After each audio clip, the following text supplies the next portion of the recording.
मेरा नाम लोकेश तिवारी है। योगेश जी, क्या मुद्दे हैं नर्मदापुरम के? सबसे पहले तो ये बताइए, क्योंकि धार्मिक महत्व है इस शहर का और बहुत सुंदर शहर है, लेकिन उस तरीके से विकास दिखता नहीं है। पहले मैं इनकी बात का एक जवाब दे दूं। जिन ये अच्छे प्रवचनकर्ता बन सकते हैं, मुझे लग रहा धारा प्रवाह बोल रहे थे, जैसे स्क्रिप्ट रट के आए हों। यदि यदि यदि यदि यदि यदि यदि यदि इन्होंने जितने आरोप लगाए, यदि ये स्थिति होती तो 163 सीटें मध्य प्रदेश में भारतीय जनता पार्टी की नहीं आती। एक बात। दूसरा, लगातार हमारे सांसद यहाँ से जीत रहे हैं, नगर पालिका से लेकर और सांसद तक वहीं पर कांग्रेस नहीं है। चाहे जनपद हो, जिला पंचायत हो, नगर पालिकाएं हो, नगर परिषद हो, पंच सरपंच सब कुछ। तो क्यों? विकास ही है ना। रहा इन्होंने गेहूं की बात करी है, नर्मदापुरम एक ऐसा जिला है जो मध्य प्रदेश का सबसे अधिक गेहूं का उत्पादन करता है। देश में हमने नंबर 1 गेहूं उत्पादन यहाँ से रिकॉर्ड किया है। आप 2003 के पहले इनकी बात, ये हमसे कह रहे हैं कि आप रेट नहीं दे रही भारतीय जनता पार्टी की सरकार। 2003 के पहले इनकी सरकार थी, इन्होंने क्या किया था? यहाँ लाइट नहीं होती थी। मैं उस समय स्टूडेंट था, तो 7 बजे लाइट बंद करवा दी जाती थी, बाजार बंद करवाया तो पुलिस निकलती थी, डंडे मारे जाते थे व्यापारियों को। युवाओं के पास पढ़ाई के लिए कोई व्यवस्थाएं नहीं थी, स्कूल नहीं थे, कॉलेज नहीं थे। आज मध्य प्रदेश में भारतीय जनता पार्टी की सरकार होने के बाद हमारी सड़कों की स्थिति देख लो, 24 घंटे बिजली दे रहे हैं, अच्छी स्वास्थ्य। नहीं, भोपाल से होशंगाबाद आने में हमारी तो कमर दुख गई। नहीं, लेकिन कमर आपकी दुखी होगी, काम चल रहा है। वो खराब होने के कारण कमर नहीं दुखी, काम चल रहा है हाईवे का, इस वजह से थोड़ी परेशानी हो रही है। जून तक वो भी खत्म हो जाएगी। ये तो आपने महसूस किया होगा कि 4 लेन बना है, और नहीं तो इसी भोपाल को जाने में 3 घंटे का समय लगा करता था, जो आज 50 मिनट में पहुंच जाते हैं। लेकिन यहाँ विकास क्या हुआ है? विकास के मुद्दे बताइए। यहाँ पर क्या हुआ? रोजगार एक बड़ी समस्या है पूरे मध्य प्रदेश में। होशंगाबाद भी हम देख रहे हैं, उद्योग धंधे इस तरह से कोई डेवलप नहीं हुए हैं। इतनी मां नर्मदा का पानी है हमारे पास, उसके बाद भी ना उद्योग धंधे उस तरीके से डेवलप हो पाए जो सबसे बड़ी जरूरत होती है पानी की। तो ये भी तो एक बड़ी चुनौती है ना इतने सालों की सरकार। देखो, एक नर्मदापुरम में एक तकनीकी दिक्कत ये है कि यहाँ पर उद्योग धंधे टेक्निकल कारण से नहीं लग सकते, क्योंकि यहाँ पर पेपर सिक्योरिटी मिल है, नोटों के कागज को बनाया जाता है।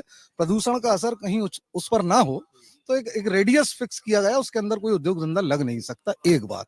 दूसरा, नर्मदा जी के प्रदूषण की बात करी, वो पीएच वैल्यू के लिए मशीन लगी हुई है और उसका बोर्ड लगा सतरस्ते पर, आप जाके देख लें कि वहां पर पीएच वैल्यू पानी की कितनी है। मतलब मुंह उठा के बोल देना कि ये प्रदूषण है, ऐसा नहीं माना जाएगा। आप तथ्यों पर बात करिए। आए और कुछ भी बक दिया, उसको हम नहीं मानेंगे। दूसरी बात, आपने विकास की बात करी है, विकास की बात करी है आपने। कृषि कॉलेज आया, पॉलिटेक्निक कॉलेज आया, पॉलिटेक्निक के अंदर फैकल्टी आई, मैकेनिकल आई, सिविल आई, सारी इंजीनियरिंग की जितनी ब्रांचेस हो सकती हैं वो सारी आई हैं। जिला अस्पताल आया है 40 करोड़ की लागत से, अत्याधुनिक जिला अस्पताल बनने का काम शुरू हो गया है। सीएम राइज स्कूल बन रहा है 25 करोड़ की लागत से, फ्लाईओवर बनाए गए हैं। तो ये तो कहना कि कुछ विकास हुआ है पूरे 100% हुआ, तभी तो जनता समर्थन दे रही ना, और कांग्रेस को क्यों नकार रही? ठीक है, मैं आ रहा हूँ। देखिए, विकास हुआ है। क्या शुभ नाम है सर आपका? मैं अनिल पांडे है मेरा। पांडे जी, कहाँ से आए आप? मैं जो है यहीं से हूँ, और मैं नर्मदापुरम की जो समस्याएं हैं वो, हाँ ठीक है, लेकिन ये जो चुनाव होता है ये होता है राष्ट्रीय स्तर और अंतर्राष्ट्रीय स्तर से।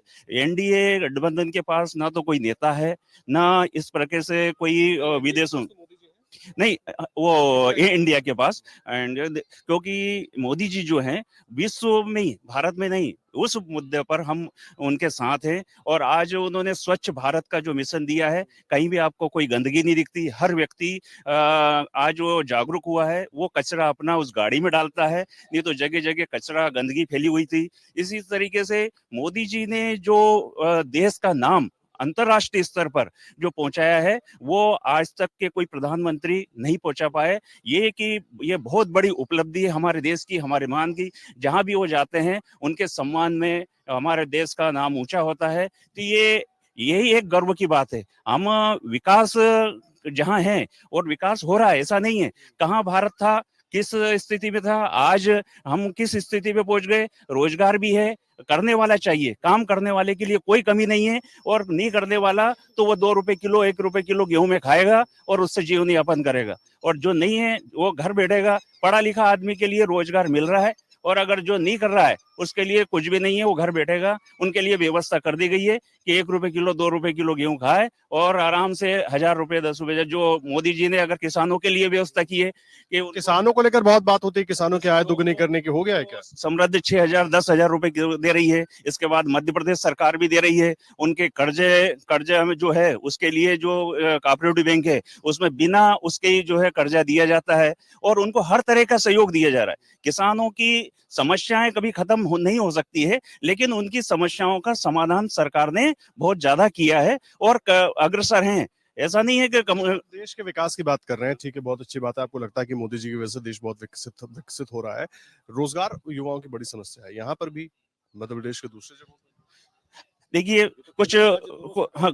कुछ मिशन होते हैं। सरकार ऐसा नहीं है कि रोजगार उपलब्ध नहीं करा रही है। धीरे सुस्ते हर क्षेत्र में जहां भी अगर मान लीजिए डेवलपमेंट जैसे राम मंदिर का किया या जहां जहां विकास हो रहा है तो उसके साथ साथ पर्यटन स्थल भी घोषित हो रहे हैं। पर्यटन के साथ साथ लोगों को रोजगार भी मिलता है। ऐसा नहीं है कि अगर उन्होंने पैसा लगाया है जैसे राम मंदिर में बनाया तो वहां बड़ी उसमें है, उज्जैन में बनाया है, वाराणसी में जो है काम किया है, तो उसके साथ साथ पर्यटन स्थलों पे लोगों को रोजगार मिलता है। आज ये घाट है, घाट बना हुआ है तो सारे लोगों को रोजगार है, यहाँ आते हैं लोग, आते हैं जाते हैं, तो उस शहर का विकास भी होता है और उससे उनकी रोजी रोटियां भी चलती है। तो बड़े उद्योग धंधे थोड़े से कम लगे हैं, लेकिन उनके अगला जो कार्यकाल रहेगा तो वो भी समस्याएं मेरे ख्याल से वो भी समाप्त सरकार की ओर से हो जाएगी। अगर आप ये वीडियो YouTube पर देख रहे हैं तो हमारे चैनल को सब्सक्राइब करें और बेल आइकन को दबाना ना भूलें। अगर आप Facebook पर ये वीडियो देख रहे हैं तो हमारे पेज को लाइक करें।